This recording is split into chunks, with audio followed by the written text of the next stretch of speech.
scrub the spot, get the club to pop. When I come up with the crop, gotta love it or not. I'm hot from the hop to the scrub the spot, get the club to pop. When I come up with the scrub the spot, get the club to pop. When I come up with the scrub the spot, get the club to pop. When I come up with the scrub the spot, get the club to pop. When I come up with everybody, we do it. Everybody, we do it.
You are now tapped into the coolest reptile podcast in the world. I'm your boy, MJ. Before we get started, please do your boy a favor. Hit that like button, hit that dislike button, hit that subscribe button. Leave me something. Give me something, please. I appreciate anything is better than nothing. You guys know what the deal is. For the freshest and bestest rodents delivered to your doorstep, that's that coldbloodedcafe.com.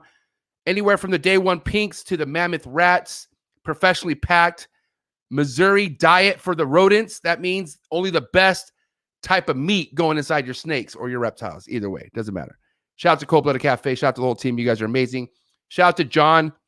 Shout out to Alex over at Sim Containers. If you have your eggs inside of a sim container, you know exactly what I've been raving about on why sim containers are so amazing and why you should definitely consider hatching your next clutch out of a sim container. Head over to the website. Check out their XL sim containers. They even have smaller sim containers for like gecko eggs and whatnot.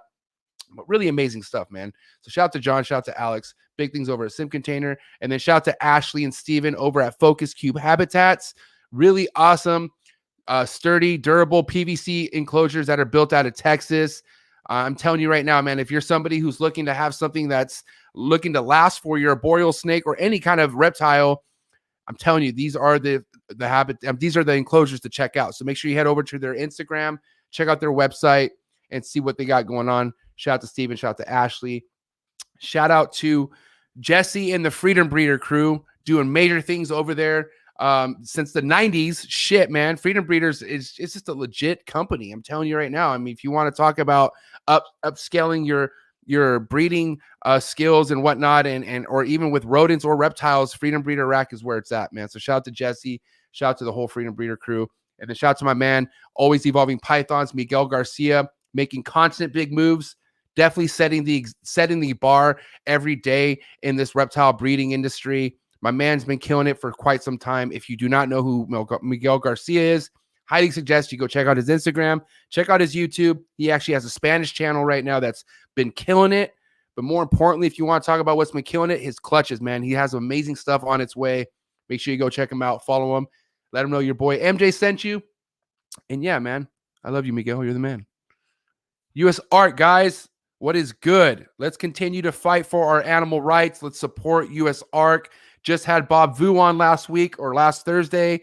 And, you know, Bob is one of the main guys rallying up for US Art, and he does a lot of legwork. And, you know, at the end of the day, man, this is for our own animals. You know what I mean? So if you don't know anything about US Art and you want more information, go down to the link below. Consider becoming a member. I mean, if you are in this industry and you are not a member of US Art, you really need to go look in the mirror and see what the fuck's going on. Because if you can't just fork out $5 a month to support something so serious as US Art, then you might want to go collect some rocks or something. I don't know. These animals need our help. So let's make this shit happen. Shout out to US Art. Shout out to everyone who supports US Art. And then if you want to get a hold of me, you got something you want to tell me, or if you want to give me some advice or maybe suggest a guest to come on the show, doesn't matter, whatever. Hit me up on Instagram. It's the best way to get a hold of me. mjexoticscartal with an A, not an E. Make sure you follow the podcast's Instagram, Trap Talk with MJ Podcast. And then shout out to my Twitch viewers. If you're watching on Twitch, thank you so much. I appreciate it. TikTok, skipping you immediately. Patreon members, I love you guys. Thank you so much for the motivation, for all the support. You guys honestly keep me moving, okay? And I appreciate every single one of you. If you out there are looking to join some sort of a community where you could gain information and just have fun doing it, go down to the link below, click on the Patreon link, and you won't regret it. I'm telling you right now. But here we are, man. We're tapping in. We got my man, Matt Sommers of MSR in the fucking house. Can you hear it? Can you talk about it? What is good? What is good, man? How are you? Just chill, man. You know, right up and early like you most days. You're here. I am. I love it here. So my boy Matt, man, he doesn't live too far from me. He lives like what? You're like an hour away? Hour away, and you're Menifee, California. Menifee, yeah. Right Okay. by Temecula, so near a wine country and all that, you know. I don't. Here we go. Couldn't talk again. We good? Okay, we're good. All right. I just want to make sure. This is what my first time doing a side-by-side interview at your place. at the podcast. Yeah. But I have done this remotely elsewhere. Obviously, I did it with Barcheck, right? But this is cool. I'm glad I have someone here actually here in my own little podcast studio. Yeah. So, Matt, real quick. So, me and Matt have met each other. Like we met like what, a couple years ago? 2019 Yeah. At a Slipknot concert. Okay, which we'll get into that story in a bit. But for the people out there who are curious, like what it is you work with and how long you've been involved with like reptiles in general, whether if it's just as a pet or, you know, breeding or whatever, how you may, but just kind of give us a little background on yourself. If you don't I mind. got my first snake. It was like everybody else, a normal, in 2018. Okay. So I had every pet I could think of growing up except for reptiles, because my parents were like, no, you're not gonna have that. We're not having snakes or lizards or none of that shit. Okay. Right. Respect. So had roommates, had a girlfriend, that same thing. They didn't want reptiles in the house. So when I hit 30, I was like, well, screw it. I'm going to get all the shit I wasn't allowed to get. So went down to the shop, got a normal ball python. And then like 2 weeks later, found Morph Market. And was like, oh, they've got all kinds of different colors and all this stuff. So found the Fire Mojave that I have now. I actually just paired her to a pastel NG Orange Dream pet clown. Can you guys hear Matt? Hold on. Somebody says they can't hear you. Can you guys hear Matt now? Is that better? I just turned his mic volume up. Get Mike's volume up. Matt. Here we go. Can you guys hear Matt now? Hopefully. Because you could hear yourself, I can right? hear myself, yeah. You could hear yourself? All right. Let's see. How does Matt sound? Does anybody, I just want to know before we start talking and enjoying our own conversation, I want to make sure, can anybody hear Matt? Test. I guess we should have done this shit before. Well, we could hear each other. I could hear you, but I don't know if they could hear you. Nope. They can't hear you. Okay. So this is what we're going to do. Fuck this shit. We ain't got all time to do this, okay? Let's make this easy. So we're going to disconnect this motherfucker.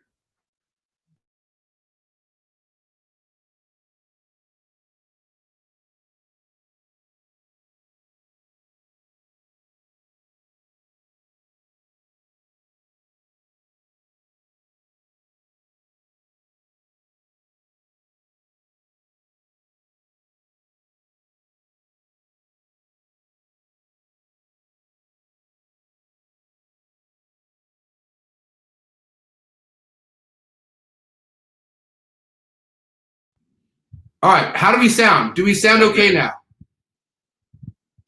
We will work this out. I am not worried about this. We got this. We're fine. How do we sound? Can you hear us now? A little better? No sound at all. That's not good. Okay, hold on. I just unmuted it and they're a little behind. So let's see.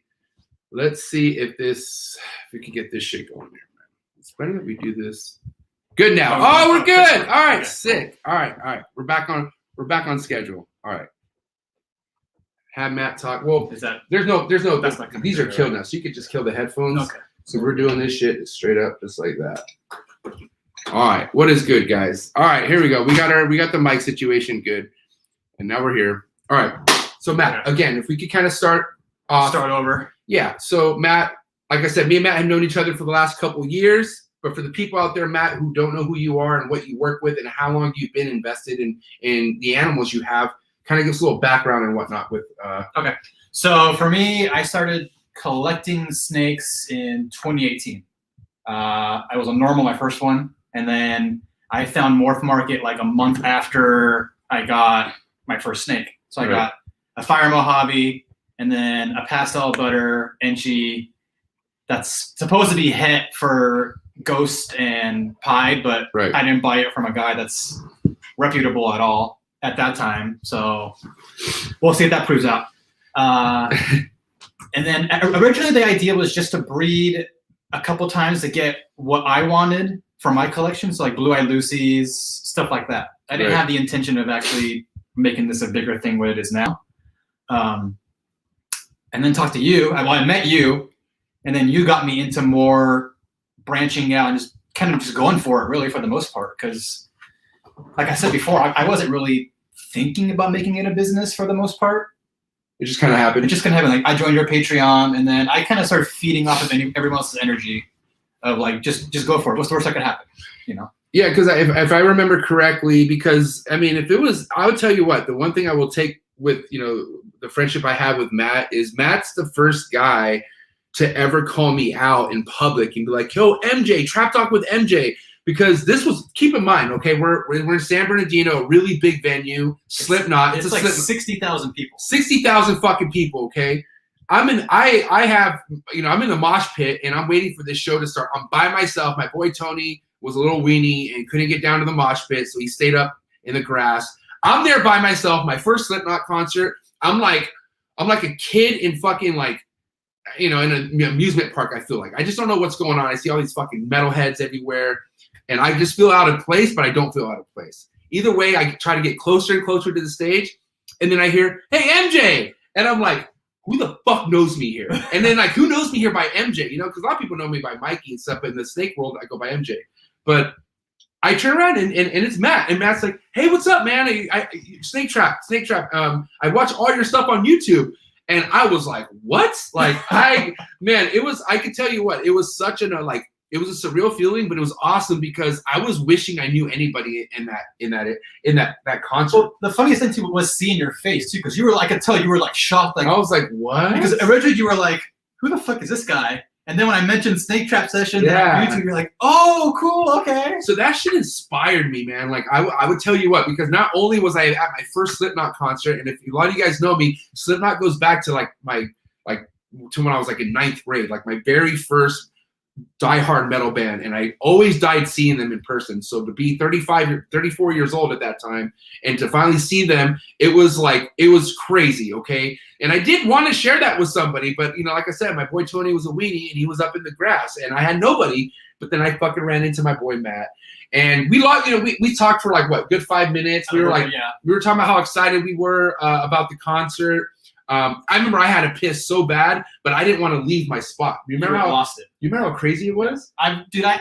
It was like, if anyone watches Game of Thrones, that scene where they're fighting and they're all being compacted and suffocating. Dude, that's what it was. It's intense. It was bad. Corey had to stop the show. He had to fucking check people. Two songs in and be like, back the fuck up. Yeah. I don't want anyone getting hurt at my show. Yeah, and everyone listened. Yeah. We just saw everyone drop back. Yeah, because he started yelling at everybody.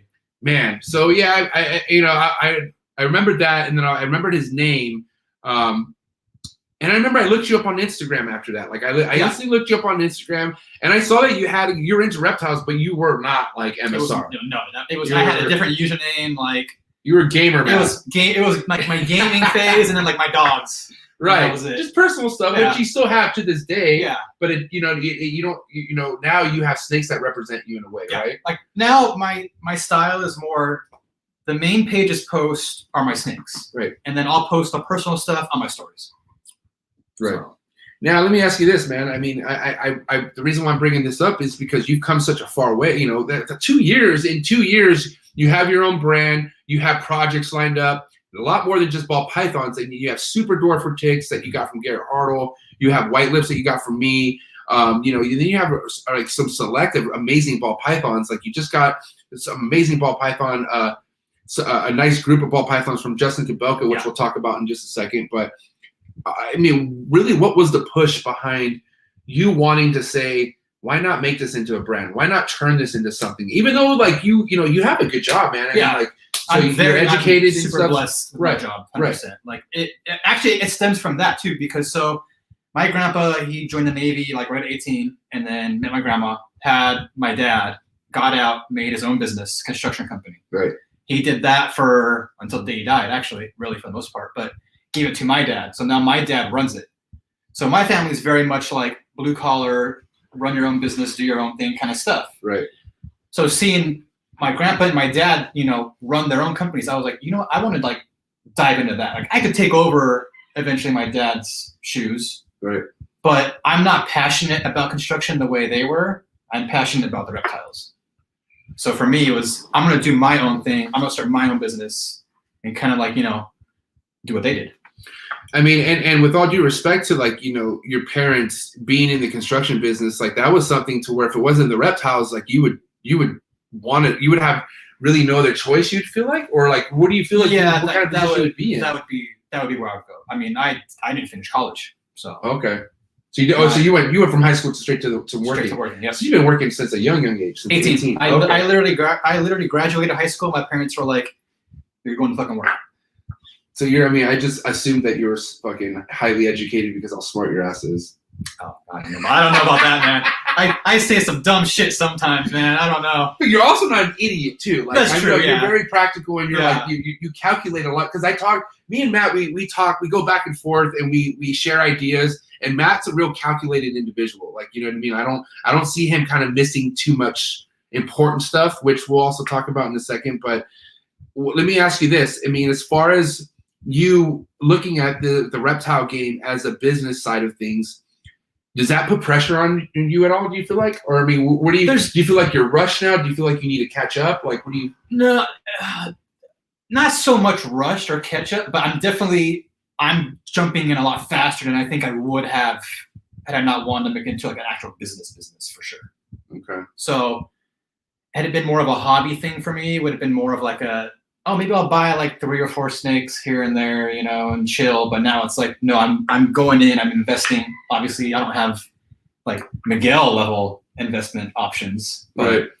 I'm most of my spending money is going towards snakes right now.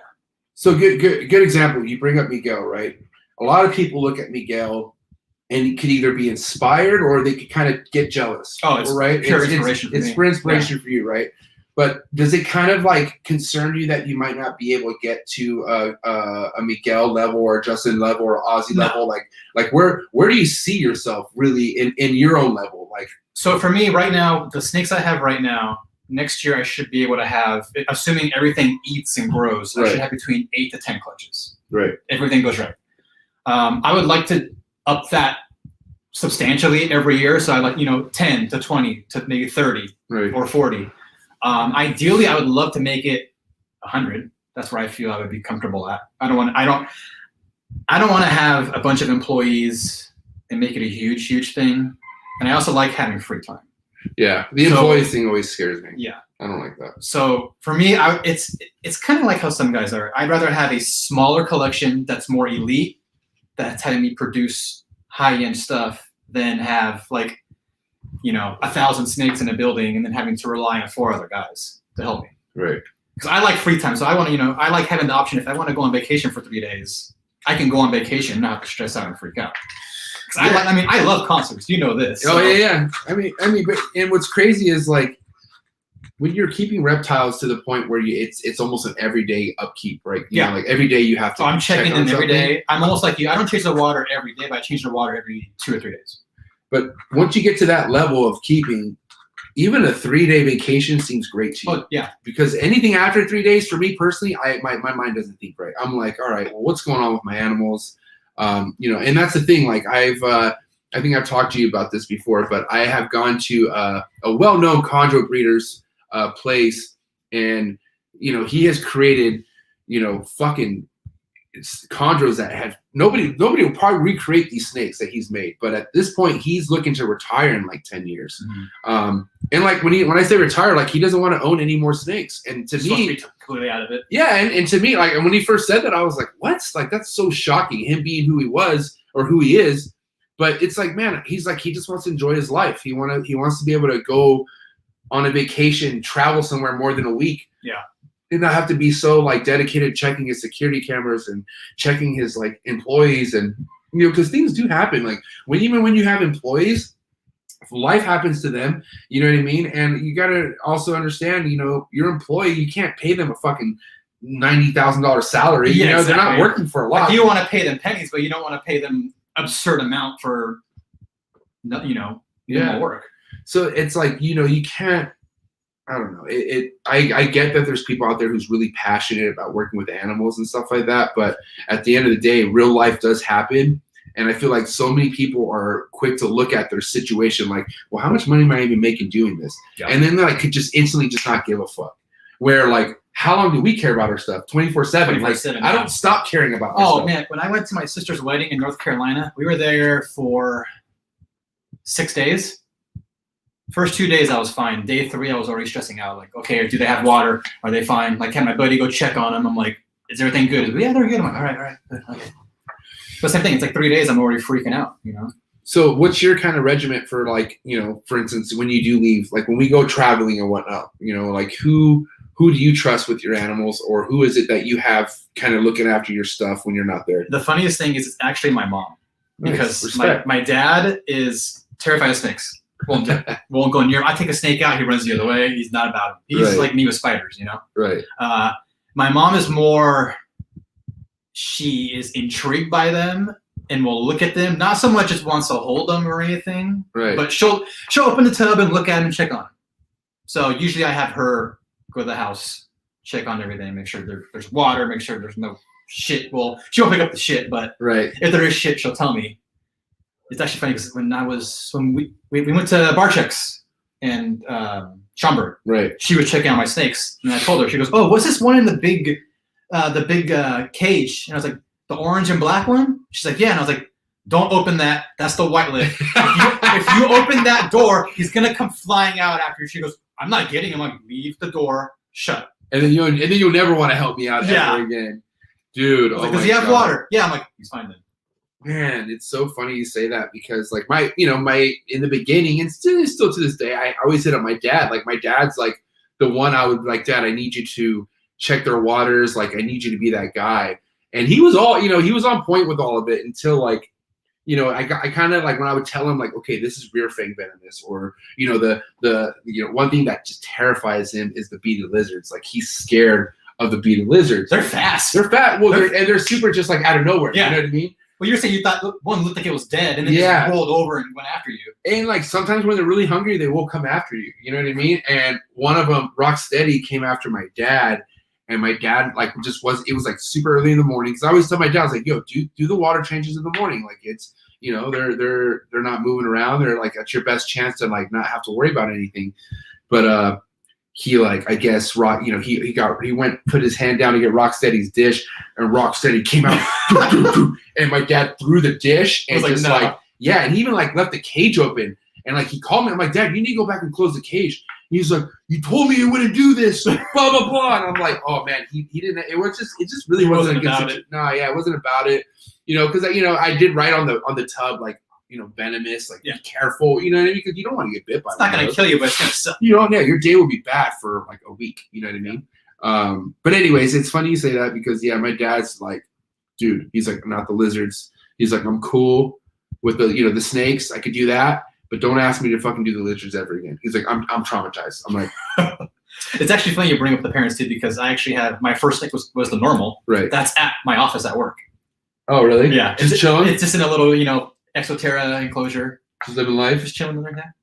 Yeah. Nice. And the office. Now, are you working from home, or are you working from? No, we're in the office. You're in the office. Yeah. Okay, but you were at home for a while. Like 2 weeks. Okay. Like peak COVID. Okay. And then I had a scare where I was sick, but didn't have it. Yeah, I think I got sick actually last year. I don't want to say I got COVID, but I remember when I was traveling last year and I was at Barchek's. I went to Detroit. I remember I came back home with such a bad sore throat, and like I had a runny nose for like I don't know how long. But I feel like anyone who got sick in that time more likely probably got COVID. I'm pretty sure I had it. I think I had it before it became a thing. Yeah. I was dating a girl that was a nurse and worked in like ICU and all that. Right. And I got deathly sick for like 3 days, like bedridden. And then it all came out, and I was like, oh shit, I think I might have had it. I was like kind of surprised, because like I'm not always up on the news.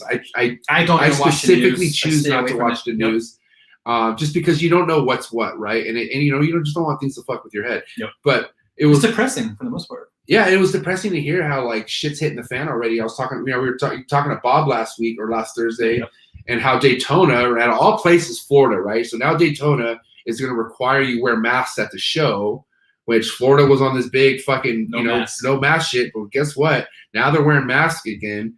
And now Tinley's looking like it's not going to go down, which I don't want to put no like, negative Nancy vibes out there, but fuck, like we already got our tickets for We got our tickets. We got our whole travel thing planned out. So it's like the idea of going down there and then they're like, hey, it's not happening. It kind of fucking sucks. I mean, we got friends though. Yeah. Don't worry. We'll have plenty to do. Tinley doesn't get down.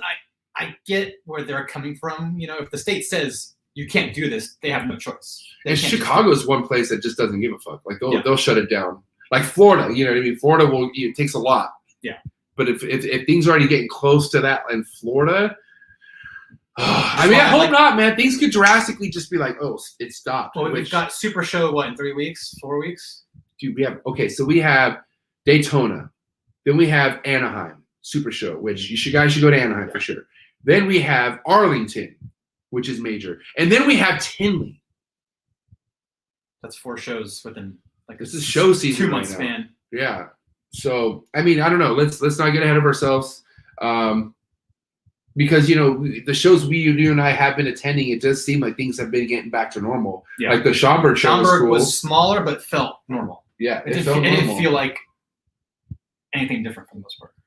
Let me ask, since we're talking about shows, Matt, and since you're kind of like building your empire and stuff like that, how do you feel about purchasing snakes from shows? Like, where do you draw the line? Are you somebody who rather shop and see, like, for instance, you walk by a Justin Kabelka table, are you more likely to buy a snake right then and there, or are you more likely to contact Justin on social media or elsewhere? Social media for sure, just because the idea of buying a snake at a show and then shipping it out, doing all that whole process of getting it from the show back to my house just stresses me out. Right. So I'd rather just go through, Discord, Morph Market, whatever it is, buy it there. Right. Sure. Like I've seen snakes at shows where I'm kind of like, okay, that one looks cool. I'll hit him up later about that snake. Actually, the sumo I bought from Justin was at the show. I'm pretty sure that was the snake that was at the show. Nice. Oh, awesome. Now, since we already brought up Justin, how many snakes did you recently pick up from Justin?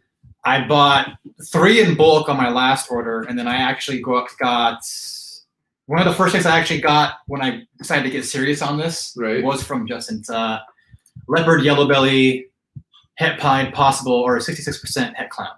Okay. So I'm hoping that proves that.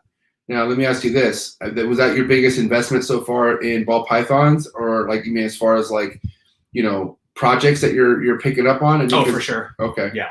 And how long did you kind of sit on that for? Like, was that a spur of the moment thing, or did you kind of like plan like, okay, I'm going to save up some bills and I'm about to drop some money on a project that I feel like is going to be great? I thought on it for like 3 days, and then because I know how Justin's snakes go, man. Justin puts a snake up, and that shit it can be gone. I had hit Justin up about 3 other snakes, right, and they've been gone within 20 minutes. 3 times. So when I saw these, I was like, okay, 3 days. They're up there in price a little bit. Maybe they won't sell as fast. Right. And then 3rd day, I was like, I hit him up like, hey, can I put a deposit down on this right now so that they don't go anywhere? He's like, yeah, sure. So put the deposit down, and then a month later, just paid him off. Right. But yeah, that was definitely my biggest investment for sure. Was those 3 snakes. Now, at what point do you feel like because this is what I did. I was. With the ball pythons, at least, I was adding a lot of ball pythons, but I got to a point where I was kind of content, and I was like, I'd rather make what I need now, and just hold my shit back. Where do you feel like you want to get when you hit that point, or do you feel like you just always want to continue to add stuff? Like, what's your goal with that? So right now I'm at 16 females. Nice. I would like to get to maybe about 25 or 30, preferably 25, because saving more money. About 25 before I go into the mode of more of my own product holdbacks and less of like monetary investment of picking up other people's stuff. Right. For sure. Right. But yeah, I would love to hit 20 by the end of the year, and then 25 by like the next breeding season. Oh, Total. damn. Okay. Now, I mean, I know we talked about how you're blessed to have such a good job, you know, working with the family business, right? But in your mind, I mean, is there a goal for you to someday retire quicker than usual and do the snakes full time? Or do you feel like your job's so good that you'll just always have that job and you'll do the snakes as well? Like you always keep both? So it's funny you're bringing up the retirement part. So my dad wants to retire within 5 to 10 years because he's just hit 60. So he's like, he wants to retire and enjoy life for a little before he, you know, dies. Gets old and dies. Right. As morbid as that sounds. Respect. So his plan is 5 to 10 years, which in a way kind of coincides with what I'm doing, because I know most guys will say, you know, 5 to 6 years before you start getting up there and making it a full-time thing. Right. So that's kind of the goal. Within 5 to 10 years, make the snake business my main priority. Okay. And then that'll transition from him being able to retire. Well, I'll be able to make this my full-time thing too. Now, you know, you watch the podcasts a lot, Matt, you know, and you know, obviously I talk about, you know, I bring a lot of breeders on here who have successfully made their ball python a good business and whatnot, right? What kind of mental notes have you been taking, or what are some things that you're paying attention of some people who've been killing it that you're maybe like putting into your game plan, or at least just waiting to at least, you know, or for sure the holdback game. The holdback. I mean, I had no idea about that until I started watching, you know, stuff with like Will and Justin and guys like that, where it's like you want to be when Will says you want to be your best investor, right? That's like the big thing. I'm saying, okay, so I want to produce stuff and I want to keep the best of the best and then sell whatever I don't need or want, right? You know, and then the other thing too is with my snakes, the way I'm kind of doing it is I don't want to limit myself to just one market, right? I want to make nice high-end things, but I also want to make, you know, like blue-eyed Lucy's sell. Yeah. Everyone loves those, you know. I want to make snakes for the smaller market where, like, I want a pet that looks cool. Okay, well, here's like a $300 snake or $400 snake. Right. Not everyone wants to buy, you know, $1,000 snakes or $900 snakes. Right. And then, you know, you and I are the same. We both love dark genetics. Right. I love dark stuff. Not everybody loves dark genes. Some people like the brighter colors, which is why I went into that one project from Justin. Was because I knew I need to market both sides. Right. I need to make dark morphs. I need to make light stuff. So I feel like it's such a good point that you bring up, because I mean, diversity doesn't kill you in this game at all. Like, you know, especially if you're working with really good diverse stuff. I do the same stuff, but like with species of snakes, like, you know, ball pythons, you know, I work with, right? Yeah. But ball pythons is just like a percentage of my foundation. Only because like I just want to be able to bring more to the table for people. Like I love the fact that I could talk to almost anybody about ball pythons, but when I get into a deep conversation about chondros or emeralds or shit that's just not normally talked about, and I'm able to like enlighten somebody on it or kind of talk stuff on it, and this goes to like even dark dwarfs, like anything that you're working on in particular that somebody could gain some information on and come to you about, I feel like that's great. I think that's what it's all about. You know what I mean? Tyler just said, you got to have balance in the force. You know, I'm a huge Star Wars fan. I got freaking Star Wars tattoos on my arm. So, dude, if you want to talk about, you know, like believing in your own craft and fucking investing in yourself, you know, talk about Josh Jensen and the acid gene. Dude, oh my god, that video he just put out. Should we watch it? Yeah, let's watch it. That shit was sick. Right. That acid leopard. Like I was already pretty sold on acid. I was like, I like it. I dig it. And then he put that out and I was like, I need this. So, okay, Matt doesn't mind giving Josh some limelight during his trap talk, because him and I are big both fans of Josh Jensen and his acid project. And he just dropped his video, which we want to share because it is fucking awesome. And we would just want to show you guys. And he used Undertaker's music. All right, so let's check this out.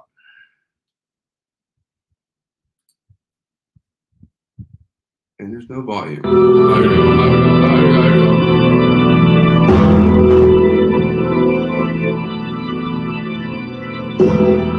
That's what I'm talking about. That's sick. That's sick. Oh my god. That's what I like.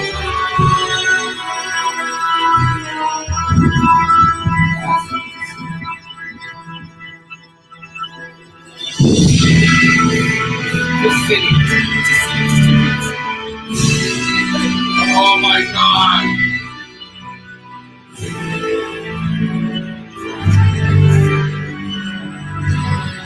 it. Son of a bitch. That's the money shot. Give it to me.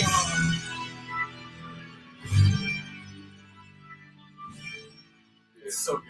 How epic is that? Sorry, we just had to share that just because, like I said, that acid gene is just no joke. Especially if you are a fan of the dark contrast stuff, the dark coloration stuff, then you already know what we're ranting about. Well, and he's putting it into like lavender albino too. Right. He's not just putting it into dark stuff. Right.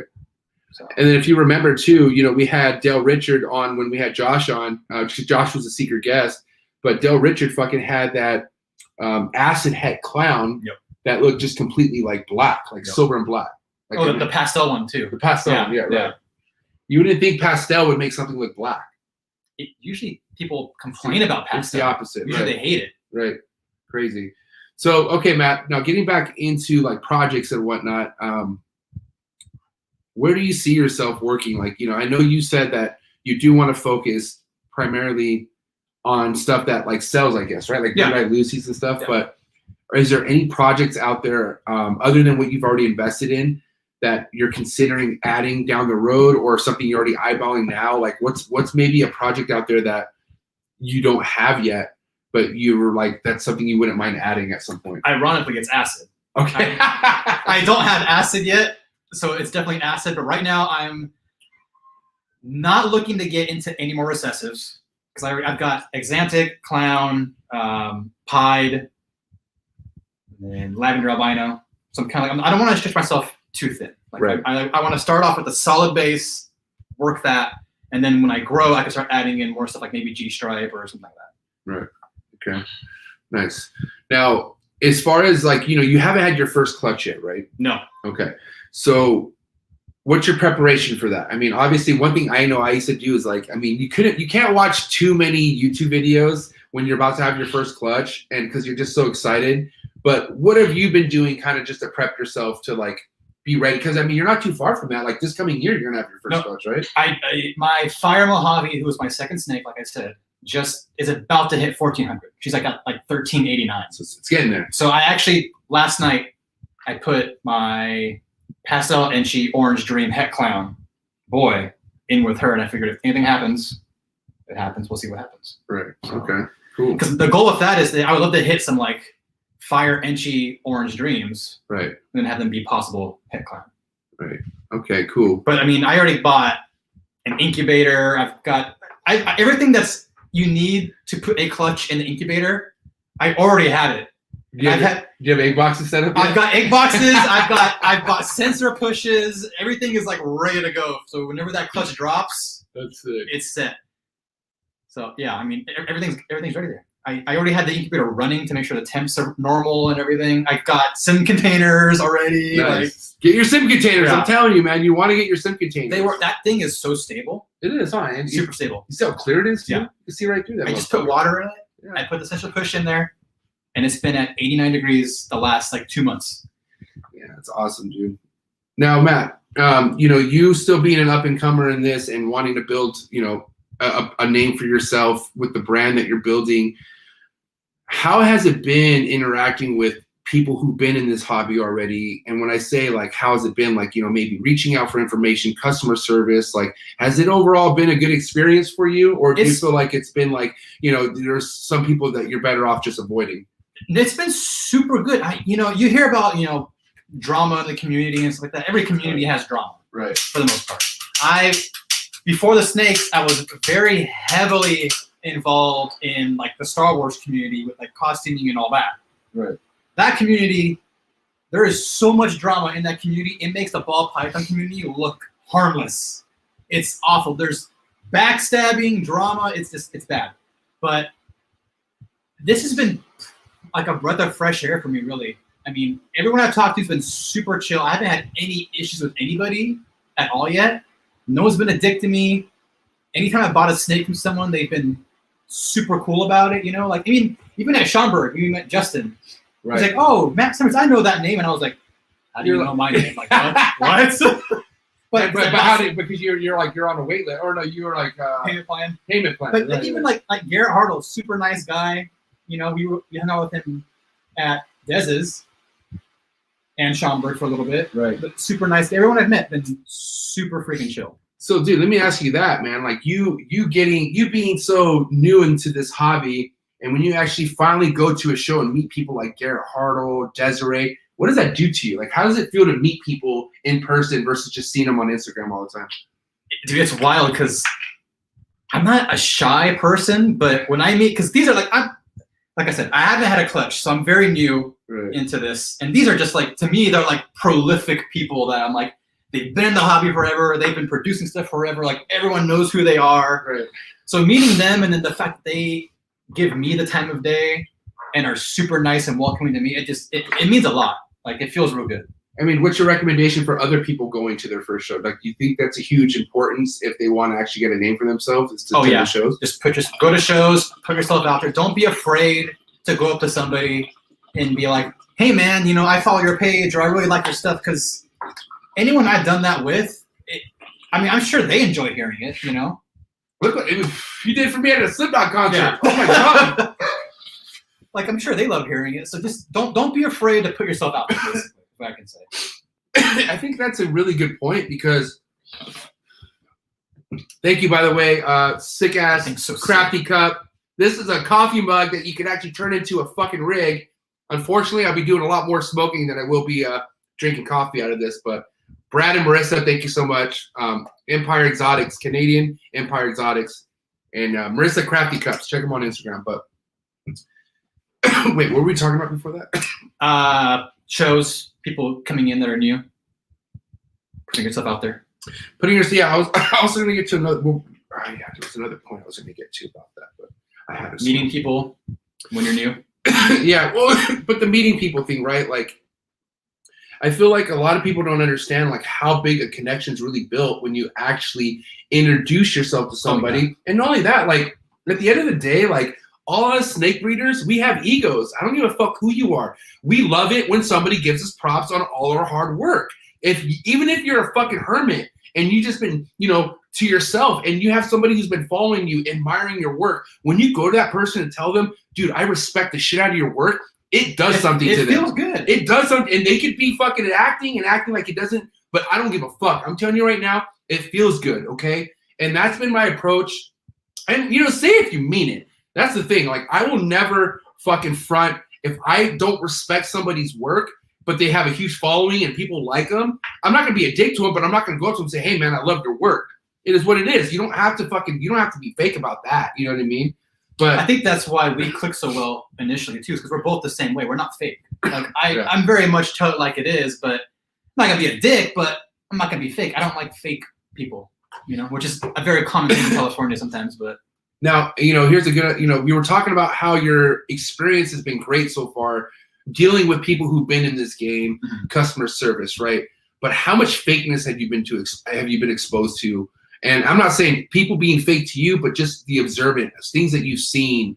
And you definitely see it, for sure. Can you like kind of elaborate? Like you see folks that it's the keyboard warrior stuff, which is the internet. People love being anonymous on the internet. It makes them feel tough. So you see people that they might be cool with somebody and be like, oh yeah, man, I love your stuff. You're a cool guy. And then, you know, they're in another chat room or something talking shit.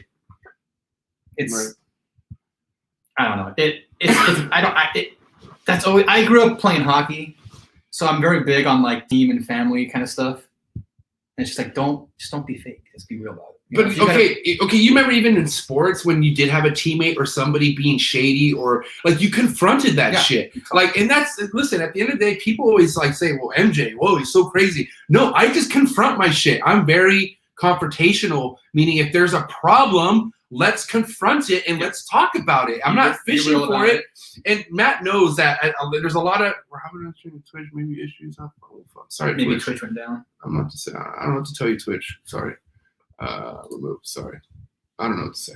Anyway, we're still good. But anyways, at the end of the day, I'm just saying, like, I'm not somebody to be like, well, what's the problem? Or let me sleep on it. No, man, like, let's get this shit out in the air. Let's figure this out so then we can move on, because I cannot tell you how many teammates I beefed with and we fucking either went heads up or something happened and we got along after that. Yeah. Like, you just move on. Usually you just get along after. Get back to the game. Yeah. You know what I mean? Because it's about the game. And what I'm talking about, guys, all of us reptile keepers, we're on the same fucking team. Exactly. we are on, even if we don't like each other, we still have reptiles. Like, it's kind of like, you know, for you to have reptiles and you wish someone else not to have reptiles, that doesn't make any sense. Like, that's a poor way to look at things, because everything affects, like, you know, if somebody gets caught with animals or a certain state gets banned, well, that affects us too. That's going to affect all of us at some point. Well, it's like Barczyk says, someone else's gain isn't your loss. No, or it's not. You should. It's like, you know, you have somebody at the plate who hits a home run, and that's a score. Like, if somebody successfully breeds something that nobody's bred in captivity, and like, that's kind of like, that's ammunition on our resume. That makes us look good. Anytime we can help make ourselves look good, makes the whole hobby look good.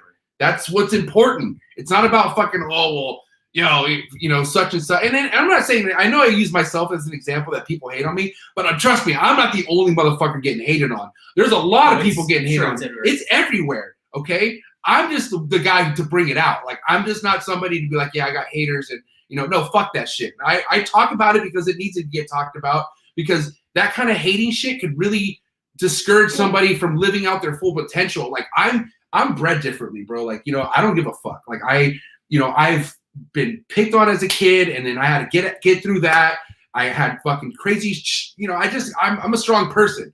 But a lot of people who get into this game have not gone through too much, and they get broken down easily. And that's nothing against them. It's just not fair. You know what I mean? And there's a lot of people who've been in this game who do not want to be surpassed, for sure. And they can't do nothing about it, because there's motherfuckers like Miguel. There's people like JP. There's people like Will Moros who are so young and just ready to rock and roll, and they're hungry. And you're not, like, good luck. You know, I'm just saying, like, you're going to get surpassed. Like, I don't give a fuck. You should compete with yourself, not with anyone else, is what I think. But anyways. Well, you can bring up, like, you know, the haters and all that. Billy's got haters that do shit all the time. I'm like, what? Like, leave the guy alone. Like, yeah, you know what? It's fucked up is what happened with Billy's account. You know, it's kind of weird how, you know, he doesn't do anything political.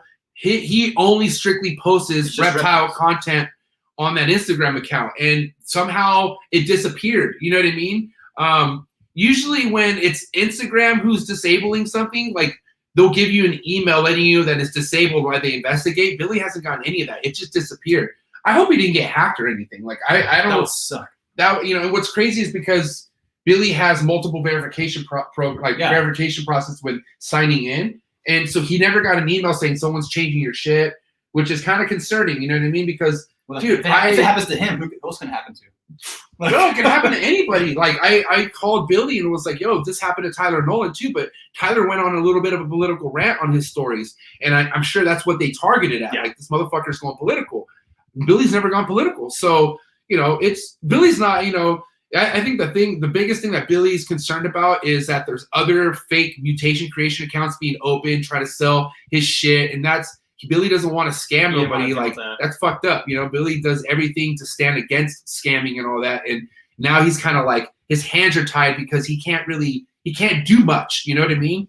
But I could tell you right now that, you know, real quick, since we have the topic of Billy, he does actually have a real account, because there are other accounts out there right now. And, you know, like I said, he's concerned that people are following the wrong account, and, you know, these motherfuckers are trying to sell his snakes, and that's not the case. But this is the account to follow. So just in case Billy does not get his account back, you know, he obviously has this account up. Go fucking follow him. Let's go get Billy back up. If it's anyone putting out amazing content on Instagram that's helping Instagram blow up, it's Billy. And Billy's been doing this for years. Billy's been my inspiration since day one. He's been one of mine too. Yes, like, the reason why I go so hard on my stories, the reason why I do what I do is because Billy's the way Billy is. I see Billy be himself, and that's why MJ is MJ, and I don't give a fuck. I'll always be MJ. And yes, anyways, I'm sorry, Billy, that happened to you. And yeah, let's get his followers back up. Let's go fucking follow his backup page, and hopefully he'll get his 50K back. You know what I mean? That he worked hard for, because yeah, the guy puts in a lot of work, bro. You know what I mean? And it's a shame. It's a shame. It sucks. I mean, like you said, he's been one of my inspirations too. Like, I'm on his Patreon too. Like, I'm on yours. It's yeah.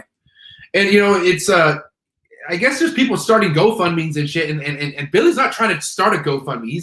He's laughing at people actually would think that he would start a GoFundMe to bring his followers back. Yeah. Billy does very well. Like, his GoFundMes are in his rack systems. Like, he has no problem with his finances whatsoever. So if anyone out there is making it seem like Billy's asking for money to bring his followers back, that's cap. Do not do That's that. Don't fall for that, please. That is just common fucking trash in the hobby. Scammers trying to get their little quick money and whatnot. But anyways, Billy, good luck. We'll get you back going. But yeah, man, like, you know, it's unfortunate because, you know, you have somebody who's been working so hard on a platform and like, you know, Billy's Billy. Like, Billy has a strong Facebook following. He has a website. He has YouTube. But he's covered everywhere. But to the other, like, it can happen to somebody who just solely relies on Instagram. Which is me. I mean, I have YouTube, but YouTube's for the podcast. I don't ever talk about, you know, I'm not fully, like, throwing out all my, like, my production on here, even though I probably will. But still, like, mainly I rely on Instagram. I talk about how I don't use Morph Market. Not that I don't have Morph Market. I just don't. You don't have to. I don't need to upload anything because everything sells on Instagram. But dude, what if that shit's gone? What if all my 12,000 followers gone? You know what I mean? Yeah. I mean, there's that, and then the idea of, like, the other scary thing is USR. Like, let's just say one day they're like, hey, you can't fucking keep all pythons. Yeah. That's why I'm just like you. I'm big on supporting USR. You gotta make sure. You got to make sure you support the people that defend you. Here's what I stand, though, man, and this is just me thinking, because think about how many people really have animals out there, okay? Oh, yeah. And yeah, there is maybe a handful of fucking corrupt, you know, lawmakers or whatever the fuck who are making these laws. But these bans, I just don't feel like they'll last forever. And I'm not saying, like, North Carolina, like, Florida, I don't know. Florida is rough. Okay, but I'm saying if it were to ever trickle down to like California and stuff like that, like, good luck taking my reptiles away from me. Like, good luck. Like, we will go straight fucking modern warfare in this bitch. I've got a 100-pound Rottweiler, so yeah, go ahead. I mean, but I'm saying, like, they don't want that smoke. The government does not want that type of smoke. They don't want to deal with that. Because there's a lot of psychos like me who love their animals. Like, I love my animals. Like, it's not gonna happen. They're my children, right? So I feel like, you know, I feel like a lot of these laws are just like slap on the wrist and really wake up calls to fucking places that aren't really being on top of their shit. Like, it's a wake up call to, like, the idiots that are ruining it for everybody else. Right. It's like, if you're gonna keep a fucking cobra, you need to keep it in a spot where it can't get out, because then your damn cobra gets out, and then you're screwing up for everybody else. But what, you know, the most reckless keepers that are getting caught are in Florida. Like, all the reckless shit, and I don't know if it's just because how many TikTok and Instagram accounts are in Florida and everyone just has one, but every story is in Florida or Texas.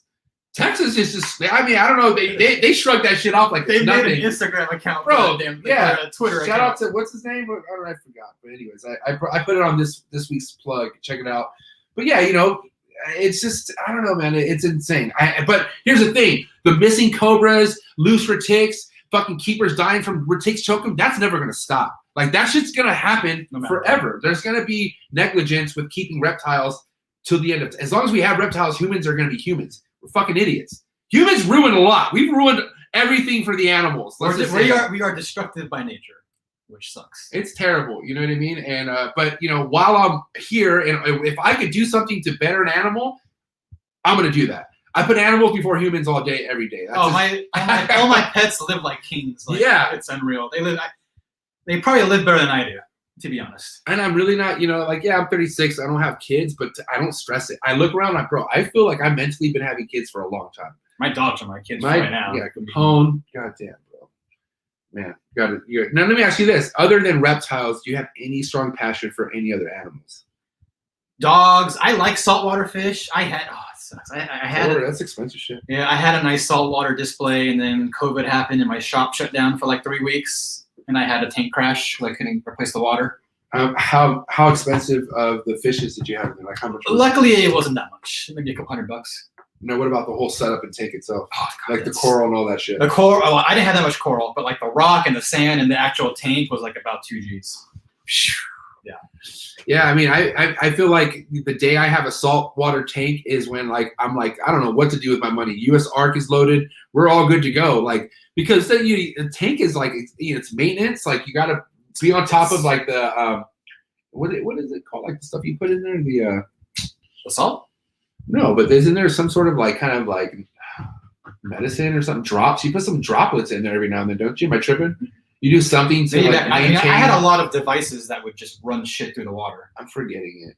You stabilize something. You think like the pH levels? pH levels. Yeah, yes. yeah. Okay. That's.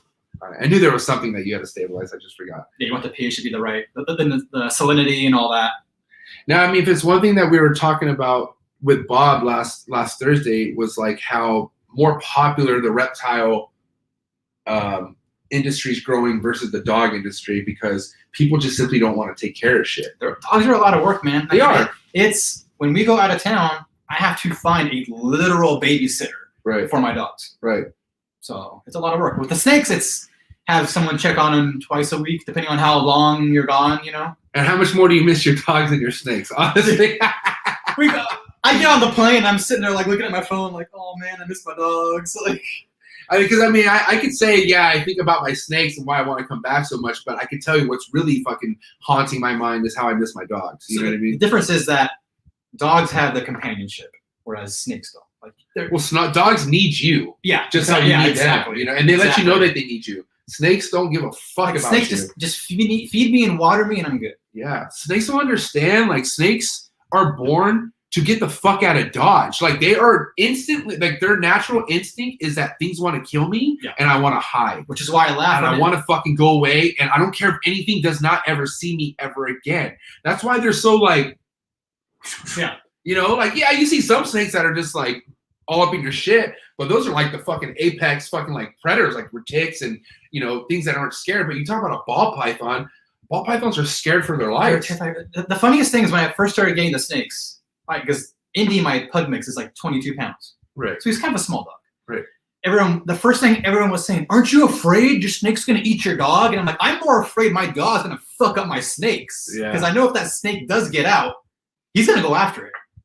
Yeah, you know, if it's one thing I started like just throwing like, oh my god, it was like the whole sizing up thing. Like, it's you know, like, and I'm talking about like I would have motherfuckers like even comment on a ball python sizing up like Lily, like, will you stop? Like, and I don't know, like I feel like that's just like your typical misconstrued like a fucking American type knowledge that they're not educated. They're not educated, and I feel like a lot of that type of mindset is starting to die out little by little. Yeah, because my friend base is more intrigued with the snakes than afraid.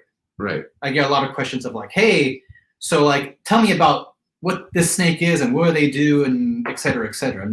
I get the occasional friend that like I'll post a photo and they'll be like, ew, disgusting. And I'm like, thanks, man. You're not really helping me out here, but right. Now what about your family? Has any of them kind of like try to maybe direct you not to work with snakes or kind of like just not really discourage you, but just kind of make you like just think like, well, why, you know? No, they're all about it. I'm sure I have a few like cousins that are probably like, what a fucking weirdo. Right. But like my parents and my sisters, they're fully supporting it, you know? Like I think I was telling you a couple weeks ago, like even my parents were both kind of like, well, we kind of want to go to Reptile show to see what it's about. And I was like, oh, like Anaheim's in a few weeks. Go check that out. And that's awesome because you know that's just your parents wanting to know what it is that's getting you so invested and excited. You know what I mean? Because they're like, wow, this was traveling. I mean, Matt's going to be going. If you guys don't know this already, so Matt is going to be helping me run all my podcasts that I do remotely once a month. And we have a list of people that we're going to be flying out to and doing shows at their actual like facilities and stuff like that. So, you know, and like we've already done a little bit of traveling. We've gone to Cold-Blooded Cafe. Yeah, went to Indy, went to Chicago, went to Detroit. We've been to Arlington together yet? No. Okay. I've never actually been to Texas. Oh, I've only been there for layovers. So I'm super stoked for Arlington. Big fan. Oh man, I am so excited for Arlington. You guys have no idea. I can't wait to be back in Texas, especially because he hasn't been in Texas. We're gonna be staying at my boy Bill's house, so Phoenix Reptiles. You know who Bill Stiegel is, right? Yeah. It's my homie right there. That's Mr. Texas in the building. But yeah, I'm excited. But yeah, so Daytona's next week. I'm super excited about Daytona. What are you looking forward to the most about our whole Florida trip? Because Daytona, we're going for Saturday, but we're hanging out with Socrates from Ari Max Arboreals. Did I say that? Ari Max Arboreals. Oh, Ari Eli Max Arboreals. Got it. But yes, we're hanging out with my boy Socrates. We're hanging out with Tyler Nolan. We're going to be seeing Desiree, Steven, be a good group of people. So what are you looking forward to the most next week when we go in Florida? Just seeing everybody, honestly. I'm a people person. So like for me, like the whole lockdown for the past year hit me hard because I love meeting and seeing people. Like for sure. Like being stuck without seeing folks, it sucks. Right. Which is why I love Schaumburg so much. I was meeting everybody that I've been wanting to meet for the past like year and a half. And we even got like more than we bargained for because we got to like help Cold Blooded Cafe set up. Yeah. Like we did like the whole vendor thing, which like, man, luckily like I got to run away and go take my naps and do what I wanted to do. But man, like if it was actually me vending, you can't leave that. It's exhausting, man. You're just there the whole time interacting with people. But man, we had a good time. It was fun. That was fun. A lot of fun. That was a hell of a trip. And I like the whole doing shows, doing podcasts at the shows, having people come by and just chop it up. Oh, okay. So Matt was here for this, okay? He was actually right there controlling the camera, and I want to talk about this because who does not know about Mark and Kim Bell, okay? The Bells are so legendary, and if you're out there and you're like, the Bells? Okay, well, listen to this story because this is awesome. I've talked about this, but you know, if it's one person or if it's a couple, if it's people we were trying to get on the show, it's Mark and Kim Bell, really, really bad. But Mark simply just does not do podcasts. He refused them. Kim's like, with Desiree, not with me, but Kim's like, she's like, I maybe so, but I run the questions type of thing, right? But regardless is that day, Desiree is like, okay, we got them. We're going to do it for sure. I'm like, all right, cool, no worries. The day was going on. We get to the last person that we're doing, like we're wrapping it up basically, right? So I think it was Troy from Best Dressed. Yeah, it was Troy. Troy. We had Troy, and Troy's spitting some facts. Shout out to Troy, Best Dressed Balls. Troy's spitting some facts, and I'm like listening to him, and then I see a beer, a tall boy, a Pabst Brew tall boy slam on the table. Beer goes everywhere. He goes, what the fuck is this? I hear this guy just like, and I'm not looking. I'm just listening to Troy. Oh, what is this shit? You guys got a podcast going on? What the fuck is this? You'll never catch me on this bullshit. And I'm just like, and then this is my face. I look, and it's just this guy. Yep. It's this guy with like, you know, looks like Hulk Hogan hair, like when he had hair, you know, like blonde, just rock star hair. The fucking beer in his hand, picking up the beer. And at first, you know, I'm like, you know, MJ, I'm about to tell this guy to shut the fuck up, you know. But then something tells me like, yo, just let this guy do something's like he's somebody. We just don't know who he is. Like I don't know who he is, but he just does not care. And I forgot who else was talking to him. There was somebody else. Terry. Terry was talking to him, so I was like, okay, he knows Terry. But then I remember we pushed through, we wrapped it up, and you could hear. Luckily, you could hear Troy. That was my big fear because I was sitting there. I'm thinking like I could see your face, and I'm like, yeah, because I'm like, who is this guy's fucking talking real loud? Yeah, right he's now. being super loud, and I'm like, it's our last fucking. It's our last interview. Yes. Right in the middle of Troy. We're trying to go to US Arc and go party. You know what I mean? And so either way, I remember as I get up and I try to figure out who the fuck this guy is. That's when Desiree helps me put two and two together and says that's Mark Bell, and I go, holy shit! Please introduce me to him. And she did, and. You know, he busted my balls a little bit about having a podcast, but he said it was actually really cool that I did it and stuff like that, that I could just never get him on it. And I was like, oh, that's all good. But that was awesome. What did you think of that? To be like, oh, fuck, Mark and Kim Bell, like right there. Well, because take it back to him like talking. I'm just sitting there like behind the camera making sure the sound is working. And I'm watching the bars pick him up. Right. And I'm thinking, I'm like, should I tell this guy like, hey man, can you keep it down a little? But I'm so glad they not. I was like, oh god. Because I mean, you tell that he would have just told you to go fuck yourself. Yeah, he'd like, fuck you. Yeah, you know what I mean? And so, and which I respect, you know, but the guy just don't give a fuck. He's been in the game for years. He's literally a rock star. But luckily, it all worked out. But yeah, meeting that guy, I'm like, oh shit. Then we got. What? Desert Ghost, Krypton. He's behind like. Bro, they're both behind. Okay, Jeremy Firehouse or Fireballs. Fireball. I've got so my DG is all from him. Yeah, so check this out. If you guys want to know what kind of, if you guys want to know out there, like Mark and Kim Bell, right? Because for the most part, a lot of people know who Mark and Kim Bell are, but they don't have like a Mark and Kim Instagram account, right? But if you follow Fireball Reptiles sells all the snakes that Mark and Kim produce. He's basically like their salesman, I guess. Salesman, yeah, I guess you could say, right? So if you're like trying to be like, yo, what I want to see what they work with or what kind of heat they work with, well then go check it out. Jeremy from Fireball Reptiles. I'm in the process of getting this guy on the show. It's about to go down. Best believe it. Wasn't easy. But yeah, man, check out this guy's heat. I'm telling you. He's got good hypo too. All my hypo and DG is from Jeremy. Right. And it looks better in person. Right. So gorgeous stuff. Like I said, what an experience. But like I said, that kind of stuff doesn't happen unless you go to shows. You got to go out there. You got to go meet people.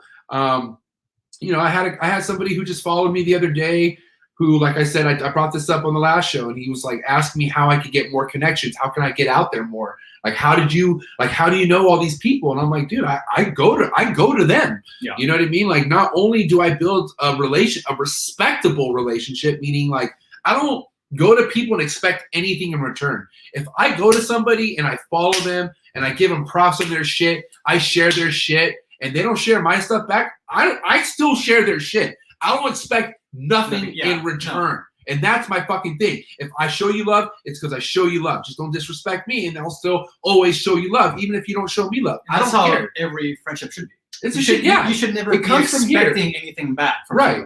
So with that being said, if you have a respectable relationship and you are able to make something from that off social media, going and meeting that person will make all that investment blossom into a fucking homieship. You know what I mean? Like I said, me and Matt, we didn't talk on social. It was actually the reverse effect, which is awesome. Yeah. I think because I'm just me doing me. I didn't think anyone knew who the fuck I was. I'll even tell you at that time, I thought my podcast was not doing well. I thought, you know, because I had people telling me, why do you cuss? Oh, you shouldn't cuss. You shouldn't smoke. I had a lot of people trying to discourage me. So I just thought, like, I'm going to do this even though nobody's going to watch it.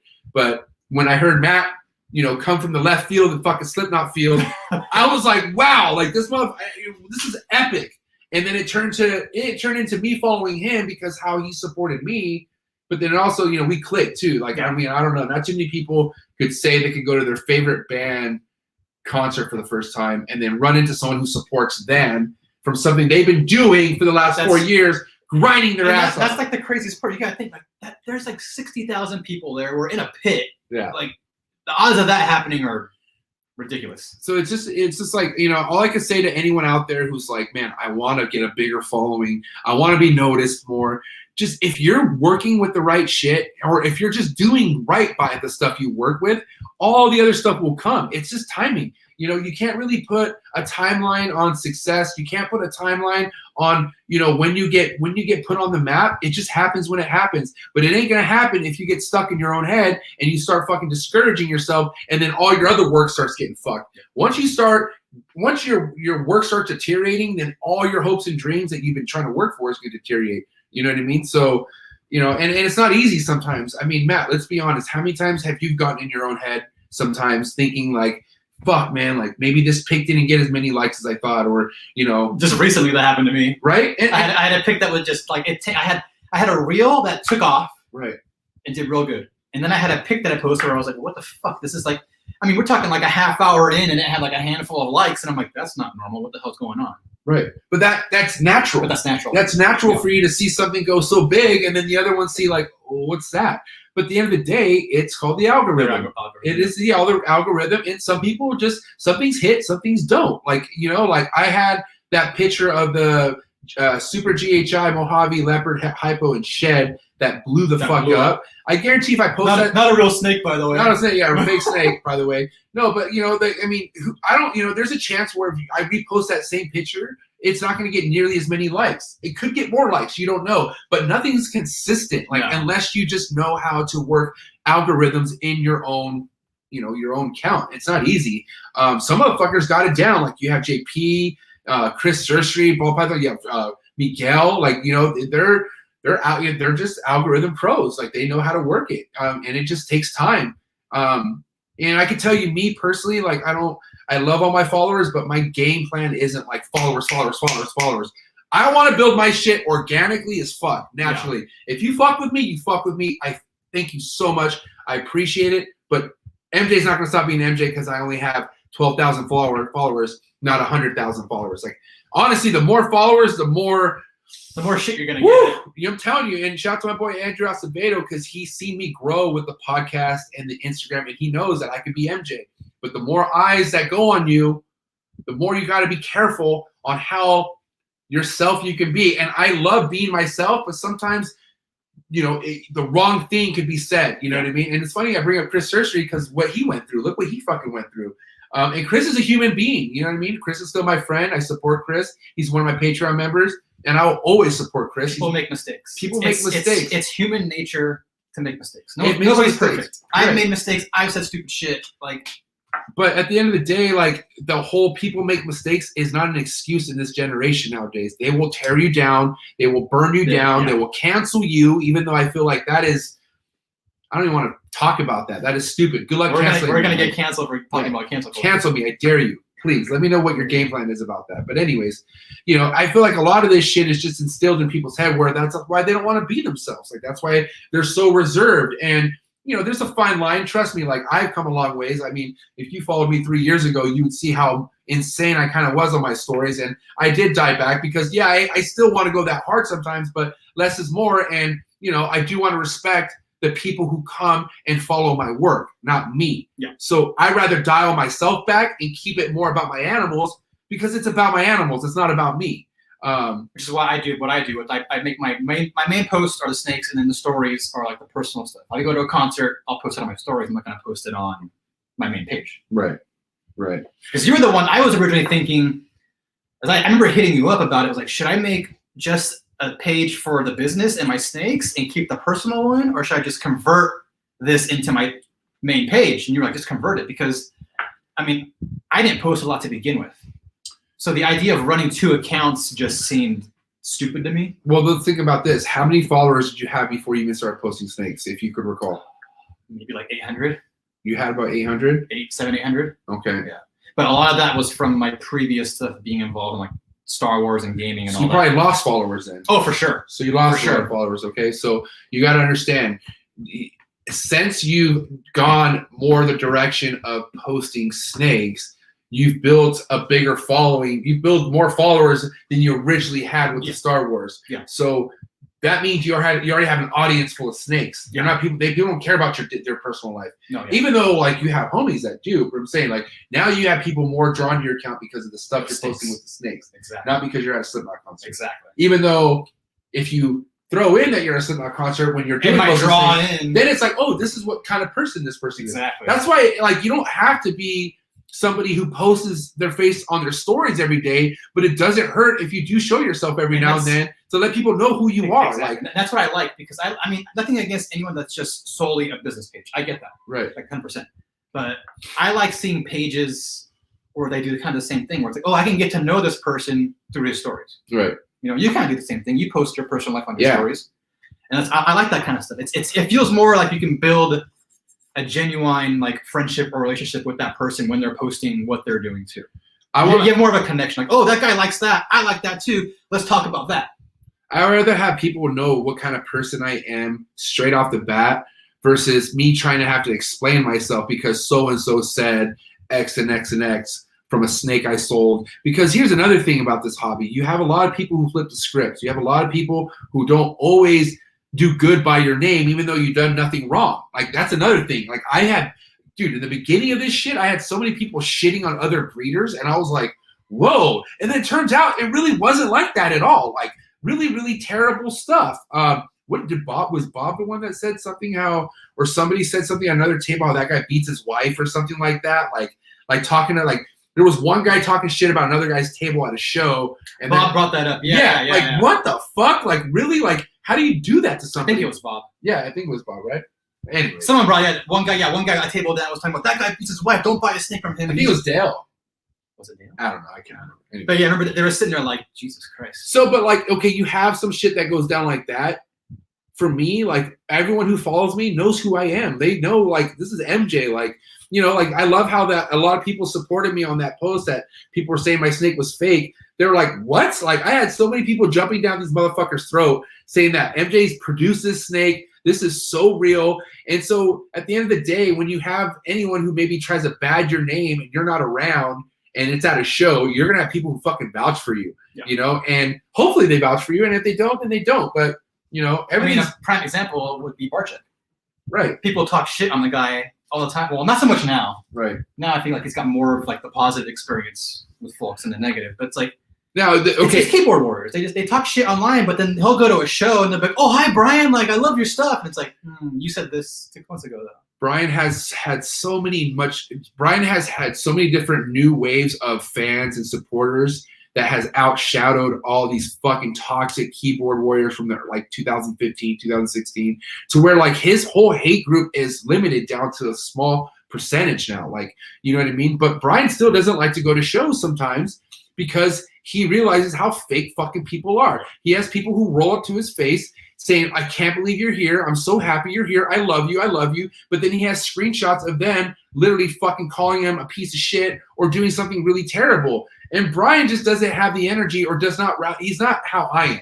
Like, he's not confrontational. Brian's a fucking peaceful guy. He's very chill, very laid back, and he does not want to have to go there. And I don't blame him. You know what I mean? Brian has a lot on his plate. If you want to fucking talk about somebody who's one of the hardest workers in this industry, go to the Reptarium and go see Brian with all his visitors, then watch him run a podcast, then watch him do a vlog. The guy does not we saw it firsthand. I've seen it multiple times, and he just doesn't stop. He doesn't stop. Go. Yeah, that guy really makes me realize, like, wow, how much more work I could actually put into what I do, and he just doesn't stop. You know what I mean? But with that being said, that's why Brian conserves his energy with shit that matters. You know what I mean? Maybe if I had as much going on as Brian did, I probably wouldn't want to be so confrontational. But listen, I have time. I don't give a fuck. If you have a problem, we're gonna confront it. And you know, at the end of the day, I had talked. You know, I want Brian to go to Tinley. I would love Barge. Who would not want, if there's a Tinley going down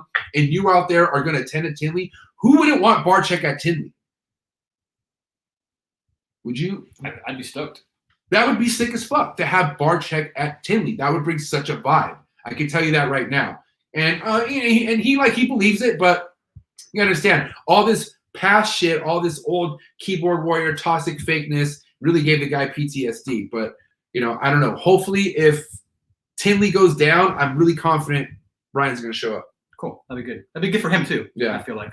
Now, if you want to talk, okay, if we could just talk about, you know, I mean, because you think about it, we went to the Reptarium together. Yeah. Right? Saw that night and everything. I just feel like okay, if you're in this hobby, ball python, hog nose, whatever the fuck, if you're in this hobby, reptiles, and you follow Brian Barcheck, how important do you feel like it is to go to the Reptarium? You should at least make an attempt to visit it. Because, I mean, I'm sure every state has its, or a city or state, whatever you want to call it, has their own little reptile museum. But this is like, how about this? High tier. Okay, how about if you're in this industry and you just want to get an idea on what kind of stuff Brian's into and what he does? Oh, 100% go. Yeah, you have to. He's got everything. Right. I mean, we didn't even see everything. Right. And I still have my mind blown. Yep.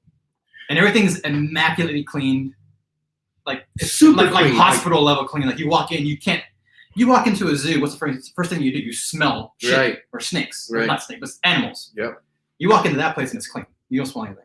And I feel like that's another thing that, like, you know, a lot of people who have the nerve to maybe hate on Brian don't understand that, you know, you understand his Reptarium's one of the cleanest, nicest fucking reptile zoos in the United States, if not the world. I mean, I've been to a couple style, like, reptile zoos like that. Yeah. And nothing compared to even like what we saw at Brian's. It sucks because they'll be like a piece of shit in the corner of a place. And they'll fucking like freeze it, zoom in on the shit. Like, look at how dirty this cage is, which is why there's days where I'm paranoid when I put like a snake on my story, open a tub, and there's like a urate that they just put down. I'm like, oh fuck, someone's gonna freak out and think, oh, his snakes are living in shitty conditions. And I'm like, oh Jesus. Yeah, I feel like that. I mean, that's another thing that at first was really hard to deal with, was because like you could never be too clean or whatever. But someone's always gonna find something in that tub. But for me, in my eyes, right, like I don't feel like having a sanitized tub scrubbed down every time a snake shits. I mean, like I said, if there's shit smeared against the wall, then yeah, you might want to handle that. But a lot of times, like when I have paper, right? There's times I have paper and I just pick up the paper and there's no shit on the tubs. I don't always fucking spray that motherfucker down. There is a time and a place, but for instance, if I have a breeder female, right? Like I like to keep pheromones. Like I like to keep that shit a little bit of, like, you know what I mean? Which is what I did with my Mojave. I left the little white one, little solid, little fucking bone shit. Yep. That's, you know, that's me personally, you know? But like, for instance, like you have somebody like, and no disrespect to the homie JP, but JP is like anal clean about his shit. Like he sees a spot, he goes ballistic. And for me, I just feel like that's too much work personally. I don't feel like okay, they're animals. You know what I mean? Like they don't need to be like fucking Sterilized. they don't need to be sterilized, 24/7. They don't need to live in their own shit also. It's funny you bring that up because the bill I got from you the other day, I go to open his tub to check on him because I could smell that he just took a shit. Right. I open the tub and half his face is like a grayish brown. I'm like freaking out. I'm like, oh fuck, what's wrong with him? What's wrong with him? Why is he gray? And then I look at his body and it's like half grayish brown. Then I look in the corner. That dude took a shit and then rubbed like 3/4 of half his body all throughout his shit. And I'm just like, oh my God. OJ, I miss OJ. Shout out to OJ, my retic. But OJ one time smeared his fucking face into his own shit. I literally had to get like a Q-tip and inside his air pits, I had to like scoop out. She had to sit there like this and be like, God damn it, this is terrible. It took me like an hour and it was terrible because he was jerking his head around and like, oh my God, I don't miss that. I'm sitting there with like a little paper towel wiping him off. He's hissing at me and like, this is your own fault, bro. Like you decided to go play in your shit. Oh my God, that's fucking crazy. And of course it's a white snake, so it's even more noticeable that he did it. Now, let me ask you a question, man. Obviously, ball pythons was the first species of snake you were starting to collect, right? Yeah. And then we went to super dwarfs after that, or regular dwarfs. Regular dwarfs. So they're mostly calato and a little bit of Jampea. All right, so let's talk about your retic game a little bit. What kind of what motivated you want to get into reticulated pythons and whatnot?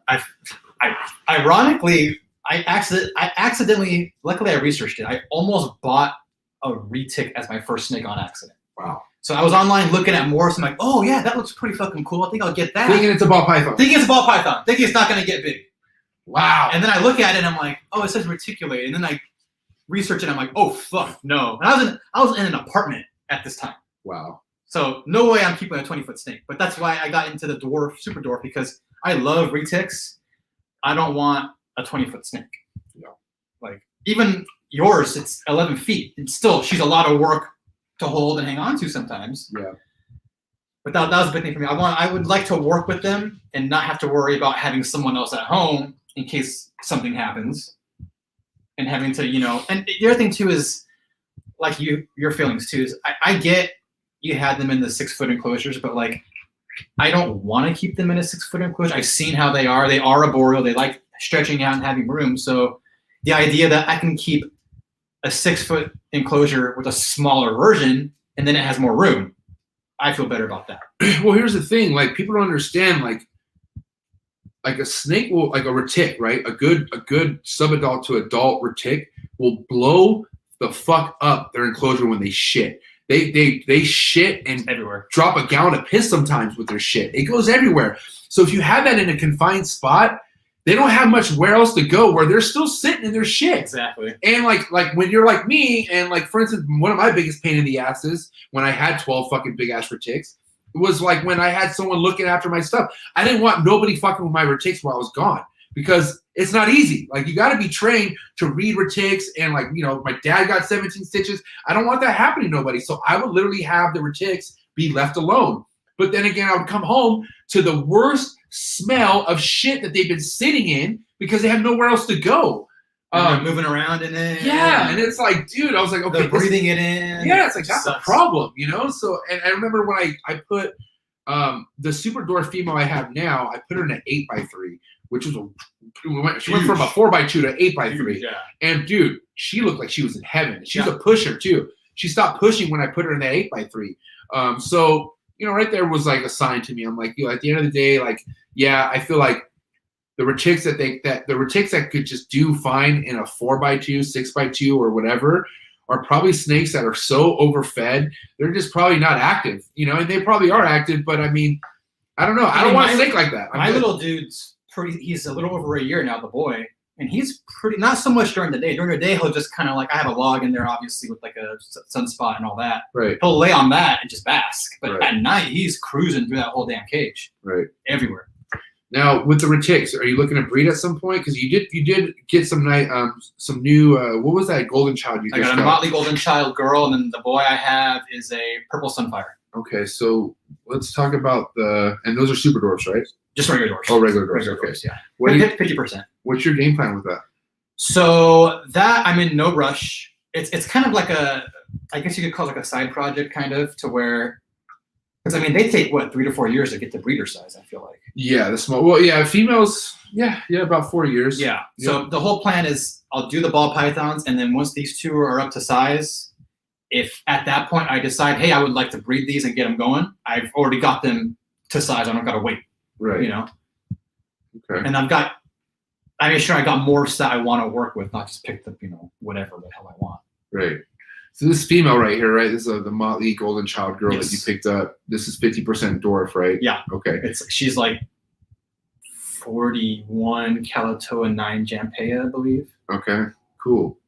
And what would you possibly want to pair her to at some point? Like, are you looking to keep a dwarf in? Like, are you maybe going to put it in a super dwarf, or like, what's your game plan? Super dwarf, but I the same thing for me. I like the black snake, so I would love to just continue making smaller versions of like Motley Golden Childs. Right.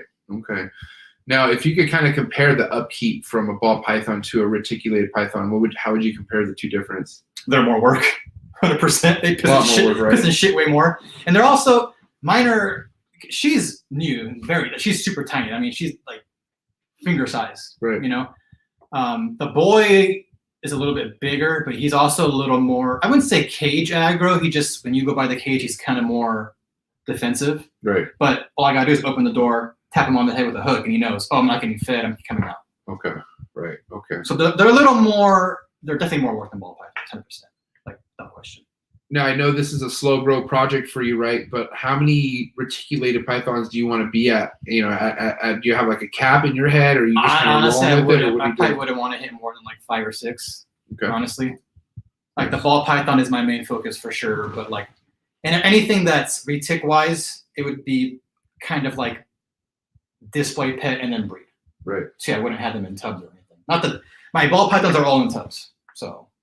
Nothing against tubs. I just they're more active too than ball pythons. Like I remember I had my first 4 snakes were in tanks. I thought, oh, they'll make like cool display animals, and I'll be able to wash them in my living room when they cruise around. Nah, ball pythons are like the most boring thing ever. Like a pet rock. I love them. They're beautiful. I love they're visual in a tub, but like they all they did was sit in their hide, come out for food, come out for water, sit in the hide. They don't cruise around really. Yeah. Which I'm sure people are gonna be like, oh, he's full of shit. I see mine cruises all the time. Mine don't. They never did. Yeah. But then again, you also have yours in dark tubs. Yeah. So you don't even know you don't see them when they cruise around. It's good. I mean, because at the end of the day, ball pythons do cruise around. I mean, they're a little bit of movement, yeah. But they just don't want to be seen cruising around. No. They're cruising around because they want to drink and they want to eat. So if they could cruise around minimal and still get to drink and eat, then they're going to be happy. They're going to want to be where they're at. The carpet I have is much more active. All over the place. All over the place, yeah. He'll be in his little branches, chilling, looking around. Nice. Now, we talk about how, you're building your Instagram page. You went from personal to more of the focus of you having a reptile business and whatnot. But you also recently, within the last few months, started a YouTube account, right? Yep. Yeah, that was just before Schaumburg, I feel like. Now, you have so many people out there who start YouTube accounts or think that or want to get YouTube going, but it's not always so easy to do. No, I mean, initially I thought I could do a video a week or a video every 2 weeks, and then I realized I do not have the content to put out a video every week or every 2 weeks. Right. So I made it. I'm just gonna put out a video whenever I have something to post, because I don't want to put shit out just to put it out. Right. That's how you lose people. They're gonna be like, well, this guy's just making useless videos. I don't give a shit about. Right. Okay. Now, what's your game plan with YouTube? Like, why would you want to have a YouTube account? Is it just to be noticed, or be noticed and just grow? I feel like the more eyes I can get on my stuff, the better. Maybe someone has a YouTube but doesn't have an Instagram. Right. So they'll see it. Maybe they'll go looking for ball pythons and they'll find my video somewhere on there and see it on there. Oh, this guy's got you got a cool pickup from this guy. Okay, well, I'll go look at his stuff too. Right. Now, when it comes to you looking at YouTube, accounts, what is it that you're looking for? Like, what is something that draws, because you're somebody who's still considered new in the game, what I mean? Like you're in the middle of building your shit. So you're hungry, you're out there looking for stuff, right? But what is it that really, for you personally, that draws your attention to something that helps you with your everyday stuff with your snake? For me, it's more so educational stuff. So people that post educational videos, kind of like Brian. Right.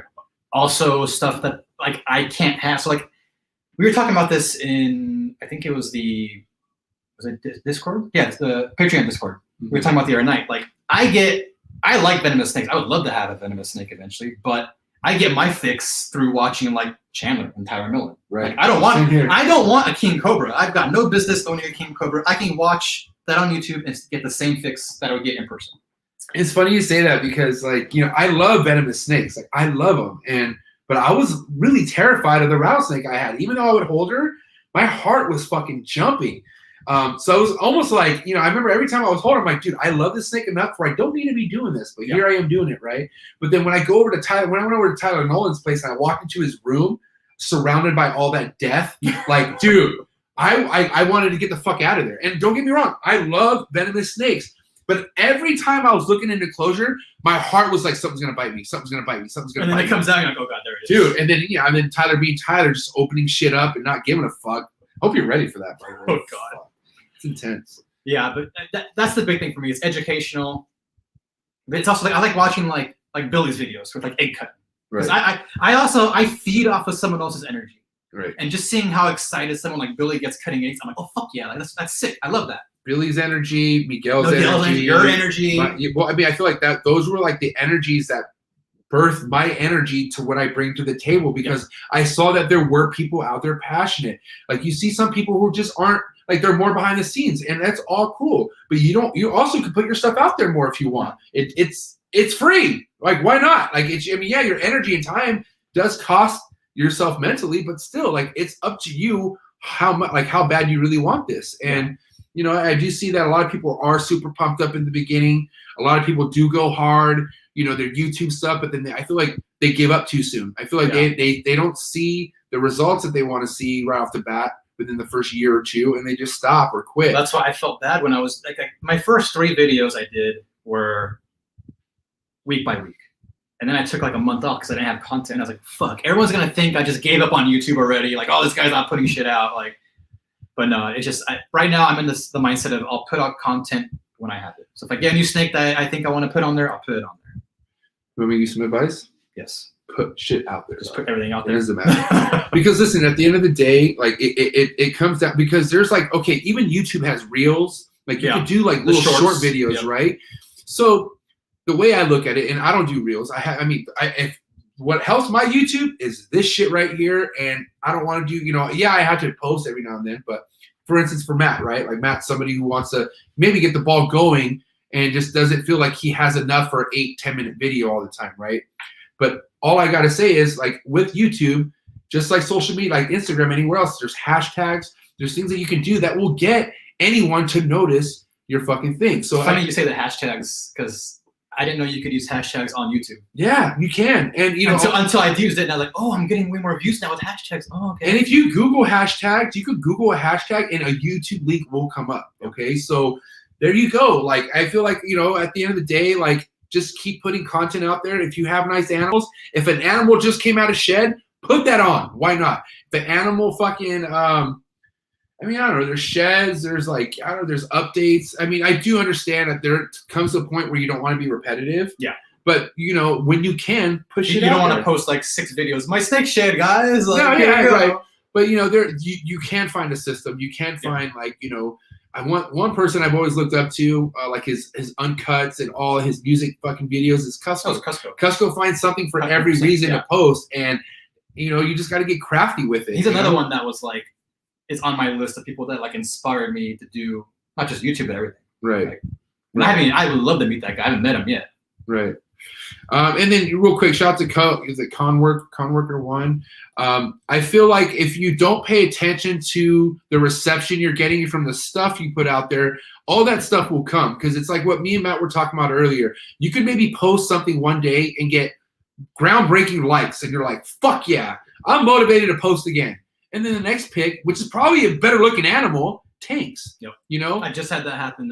It got in my own head. I was like, oh, what the how does that happen? You gotta understand, like, here's another thing that, you know, JP brought up. So the good thing about, you know, like a picture doesn't trend for too long. But if you put out a reel could get 100 likes, or maybe not even, like 30 likes in the first day. But then in a week, it could go up to like 1,000 likes. That happened to my one DG or pet DG chocolate girl I got from Jeremy. Like right. I posted the reel and it did pretty good for the most part.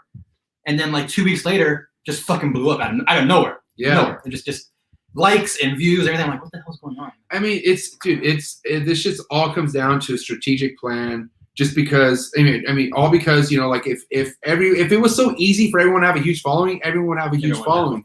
But then you also look at some people having 60, 70,000 following, and they just have geckos, or like nothing wrong with geckos, but they don't even breed. They just simply post amazing pets all the time. So it's like, dude, anyone could do this. Like, anyone could do it, but it just comes down to figure out your own rhythm, your own system. Like, nobody can put your stuff out there better than you can. Like, it really comes down to you and you staying out of your head. Like, just get the fuck out of your own head. Once you stay out of your own head and you just grind and just keep your fucking head down and just keep going, dude, it all comes. Like, everything comes. Don't be afraid to do it. I mean, yeah. Like going back to like the conventions and expos and all that. Don't be afraid to put yourself out there too. Right. Like, you would think like, oh, this guy's so high up there. He's not going to give me that time of day. These guys love talking to everybody about snakes. Like, right. Go talk. Garrett will love to talk to you about super dwarfs. Right. Loves it. Right. Barchick would love talking to you about anything. So again, this guy real quick. I shout out to Con Worker 1. But you know, the guy who just recently followed me asking how he could be exposed more versus just getting a bunch of likes. Well, you got to understand, like, if this is the case where you're getting a shit ton of following, but it's just people who are like people who just love animals, but it's not like actual supporters, like people wanting to buy your shit, people wanting to like fuck with your stuff. Well, that's when you need to go to fucking shows. Yep. Okay. I feel like building the social media platform, getting 20,000 followers is harder than going to a show and meeting people in person.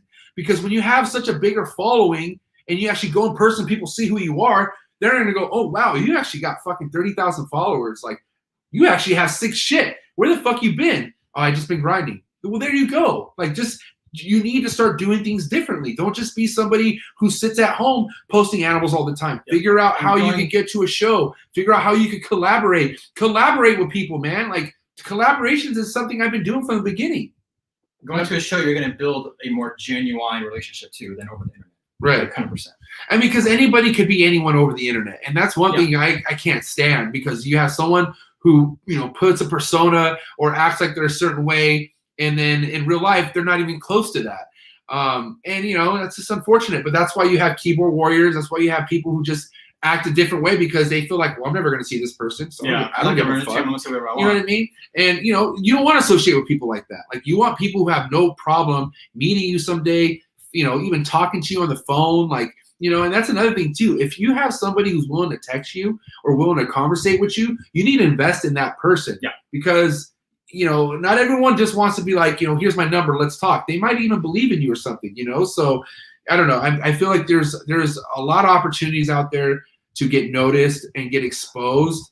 And if you want certain exposure from certain breeders, bigger breeders, or people who've been doing it, then you need to just simply get your ass out there and meet them, or find a way, or start a podcast and fucking sit down with them like I do. You know what I mean? I feel like a lot of people don't understand that, you know, I don't know these guests until I bring them on the show. Like, I bring them, chat a little bit before. I chat, I build some sort of respect with them, you know, but I don't really fucking know who they are until I bring them on the show. And that's just how and then after that, we're homies. I mean, and now I'm flying to their places for doing round twos. Do you see, you kind of get where I'm going at here? So, you know, if you find yourself in a rut or you want to do more with what you're doing, you got to fucking switch it up. Yep. That makes sense? All right, man. I have a wrap-up question for you, Matt, because I want to go enjoy our Saturday. We got to go pull clutch. He's going to help me pull clutch. We're going to go eat some Mexican food. What else do you do? We do anything else? I think that's it. You have a hot day today, huh? So are your dogs okay? Yeah. Okay. They should be for now. Yeah. Dogs come first. Sorry. But okay. So my final wrap-up question before we get into the hot seat questions, of course, Matt, is you being where you're at right now, knowing where you want to be at. Mm-hmm. do you let other people's, like, you know, for instance, you have other people you follow that you feel like maybe are on the same level as you, or like meaning like same tenure? Do you guys been in this for the same while? Yeah. And whatnot, right? Do you let others people's progress or success, failures have any effect on what you do in this game or in this hobby? No, I mean, even to go back to like Barchik's philosophy of their success doesn't mean your downside. Right. Like when I see people I follow, like I'm more of like, if I follow you, it's because I like you. You know, I'm like, I like your stuff. I want you to do good. So when I see their success, I'm like, hell yeah, bro, good for you. I love it. Right. When I see them have a struggle, I'm more like, okay, well, how can I help you? Like, what advice can I give them to maybe like, oh, but instead of doing that, do this. Right. But yeah, I don't let it affect me. It doesn't. If someone has, you know, a clutch that's all slugs, it's not gonna make me think, oh shit, what if, you know, I have 5 clutches and 4 of them slug out? I don't let that get into my head. Right. You know, I try to keep it positive and stay focused. I'm like, yes, bad things can and will happen. That's life. Right. But I don't let it get me down. Right. And Do you follow work that you don't simply want to follow? Like people-wise? Yeah.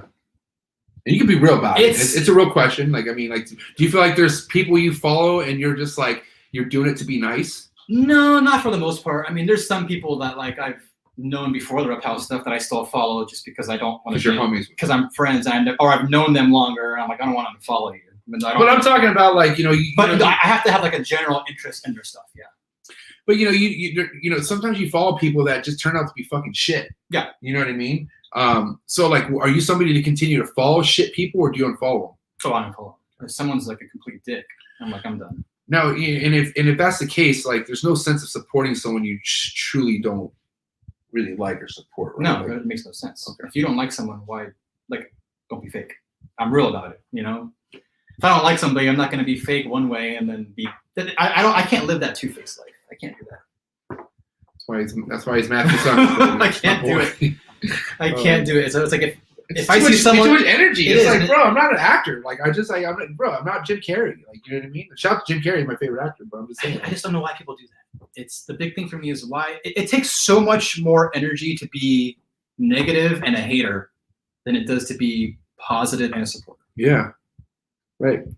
I'd much rather you not like me right off the bat than you find out that I was being fake and like, you know what I mean? Like, I'd rather you not like me because who I am to like not like me down the road because you found out I was being fake. You know, like, that's being a fucking bitch. You know what I mean? Like, just dude, things come out in the wash eventually, and people always fucking speak their mind at some point. So if you feel skeletons always come out of the closet. Dude, if you feel a certain way, be that certain way. Don't be afraid. It's all good. Just don't fucking fake the funk, bro, or you become the funk. Simple as that. Yeah, no Bob Smiths. No Bob Smith. Oh my God. God bless. God bless all the Bob Smiths, and God bless the Bob Smith out there. That's all I got to say. Dude, amazing shit. All right, let's go ahead and get these wrap-up questions. Cool. My bad. Hot seat questions, so we can go enjoy the rest of our Saturday and whatnot. But yeah, man, so here we go. Hot seat questions, not JP style. If you don't mind. I will not. Please. I love you, JP. A hot seat question. I love you too, but yeah. not yet. Hot seat questions for Matt Sommers coming in hot. Here we go. Frozen Daughter Live. Cold-blooded cafe. 8 cut or no cut? Oh, I'm gonna cut that shit. All right. Big flexor or no flexor? I like to flex my shit when it's good. Okay. For sure. Canada hockey or United States hockey? USA all the way, baby. Woo! Steak or fish?